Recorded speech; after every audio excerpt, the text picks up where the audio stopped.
Aș vrea să vă întreb acum cum a fost pentru dumnealui această așezare în România. A fost greu?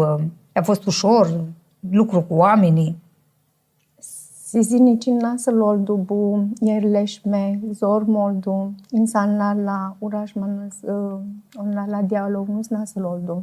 Ben ilk olarak Romanya'ya geldiğimde Köstence'ye geldim. Prima dată în România am venit în Constanța. Bir otobüs yolculuğuyla geldim. Cu un autobuz.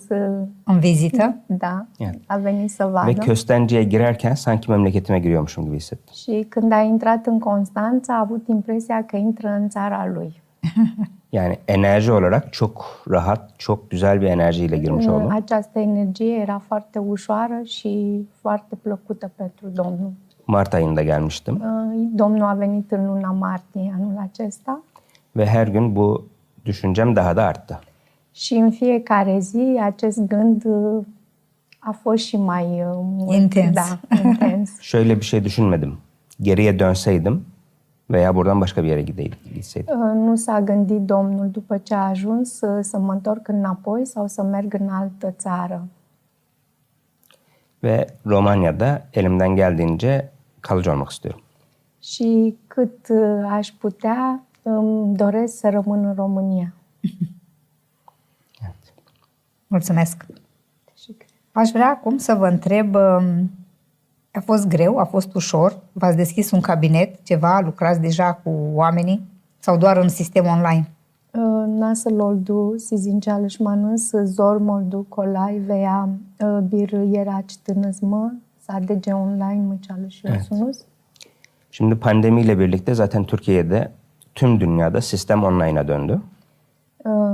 Începând cu pandemia, în toată lumea a început un sistem online. Tabii ki bizim bir ofisimiz var, bir iş yerimiz var. Noi avem un loc, un birou. În Constanța? Da, o locație. Ama insanlar pandemiden gelen alışkanlıkla hala online almaya devam ediyorlar.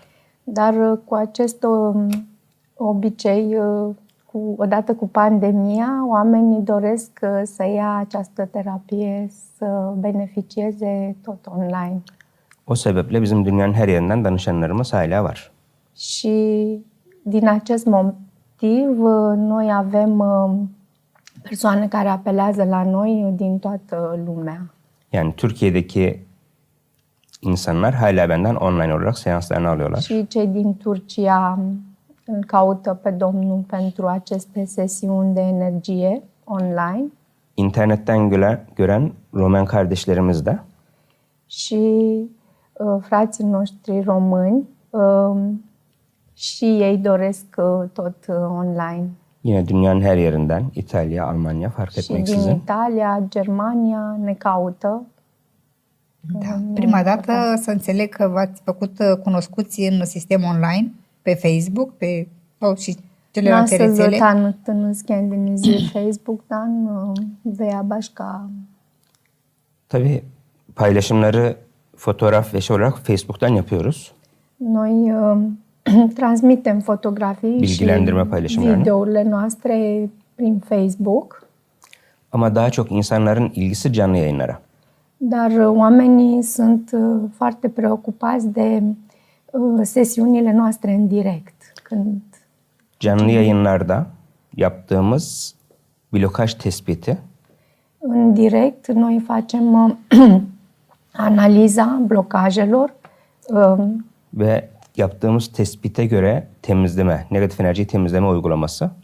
și în urma acestei analize noi facem curățirea blocajelor Ve energetice. bu uygulamanın sonucunda kişilerin anında bir rahatlama hissetmesi. Și în urma acestor sesiuni, oamenii simt în acel moment această energie. Geri dönüşlerinin anında gerçekleşiyor olması da ilgi Și gördü. foarte mult a fost promovată oamenii simțind această energie în direct și se întorc către noi, adică ne caută. Da, aș putea să vă întreb acum, care ar fi cazurile cele mai des întâlnite, cu ce tip de afecțiuni sau boli au venit către Domnul? Nasılgeldiler size doğru hangi hastalıklar veya ne tür rahatsızlıklardan dolayı? Evet. Şimdi genel bir hastalık yok. Şu hastalık, bu hastalık diye. Kişiler üzerinde bilinçaltı blokajları varsa bunlar psikolojiyi ve kadem olarak da fiziksel yaşamı etkiliyor. Nu vin la noi cu o anumită boală sau afecțiune, vin cu o problemă psihică, în o energie în momentul în care această energie este asupra oamenilor, în timp afectează și organele. Ama genel itibariyle anksiyete, panik atak şeyi daha çoğunlukta. Cel mai mult atacul de panică, anxietatea. Ama eşiyle, partneriyle problem yaşamak dahil olmak üzere. Și acei oameni care au probleme în familie cu partenerul. Çocuklarıyla problem yaşayanlar dahil olmak üzere. Sau cei care au probleme cu copiii. Sağlık problemleri dahil olmak üzere. Și acei oameni care au probleme de sănătate. Bilinçaltı blokajları ve geçmiş yaşam blokajları. Blocajele subinconștient sau cele care vin din neam. Atalardan gelen, anne babadan gelen blokajlar. De la părinți, aceste blocaje. Hayatın her alanını etkilediği için fiindcă afectează în orice domeniu în viață. Bizimle görüşmek üzere herkes başvuruda bulunabiliyor. Toată lumea poate să ne caute în acest sens și ne caută. İnsan bedeni sadece fiziksel bir beden değil. Corpul uman nu este numai fizic. Aura bedenimiz de var. Bir Avem auramız și un var. corp al aurei. Bu auranın frekansı var, titreşimi. Și această aură are o vibrație. Bu titreşimi, bu frekansı bozan her şey negatif enerji. Ceea ce afectează această vibrație și aură este o energie negativă asupra omului. Kendisindeki bu enerjinin normal olmadığını düşünen herkes bize başvuruyor. Cine își dă seama că nu este normal în ce stadiu se află, ne caută. Romanya'da gördüğüm insanlar enerjiyi çok hissediyor. Ceea ce am văzut în România, oamenii simt în acel moment energia, adică și ce au ei. Enerjiyi hisseden insanlar her yerde var. Sunt peste tot oameni care simt această energie. Ama Romanya'da bir tespit, bir bakım yaptığım, aurada zedelenme tespitini yaptığım herkes ben zaten biliyorum diyor.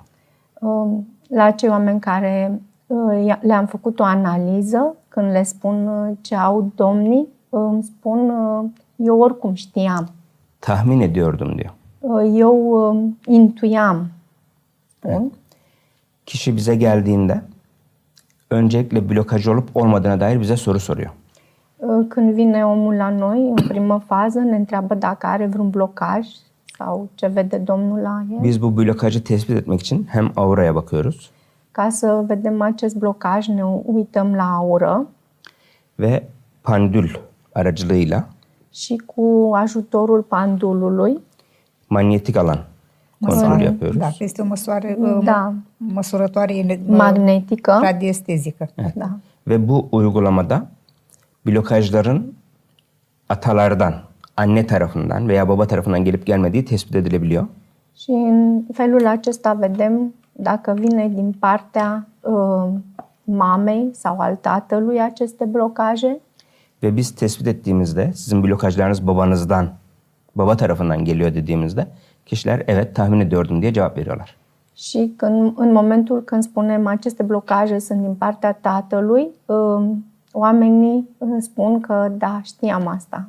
Tabii ki bu herkes için böyle değil. Nu pentru toată lumea este la fel. Ama bunu bu şekilde söyleyenler çoğunlukta. Dar sunt foarte mulți care spun acest lucru. Yaklaşık bir oran söylemek gerekirse, tahmini bir şey söylemek gerekirse. Dacă aș putea să spun așa în general, intuitiv. Evet. Türkiye'de 10 kişiden 2 kişi bunu böyle söylüyorsa. Dacă în Turcia din 10 persoane 2 spun acest lucru, Romanya'da 10 kişiden 6 kişi böyle söylüyor. în România din 10 persoane 6 spun acest lucru. Bu da Romanya vatandaşlarının enerjiye daha açık olduğunu gösteriyor. Și acest lucru observ că românii sunt mai deschiși pentru această energie. Bu da enerjilere ilgilenen, enerjiye inanan biri olarak benim hoşuma gidiyor. Și eu care cred în aceste energii, îmi place mult acest lucru. Bilinçli insana enerji uygulaması yapmak daha kolay. Este mult mai ușor să facem această sesiune de energie pentru cineva care știe despre ce este vorba. Çünkü inanç da bir enerjidir. Fiindcă și credința este o energie. Ve inanan, hazır olarak gelmiş olanın faydalanımı, inanmayan birinin faydalanımından çok daha kolay. Să facem această sesiune la cineva care crede este mult mai ușor asupra celui care crede mai puțin. Și efectul, sigur că se vede mai repede. 100%. Se Deci nu degeaba se spune credința ta te-a vindecat. Da. Cât de mult crede omul este, dacă știți, și în efectul placebo, de exemplu. Placebo efektinde önce inanacaksın. Evet, inanmak önemli. Este important să crezi. Da.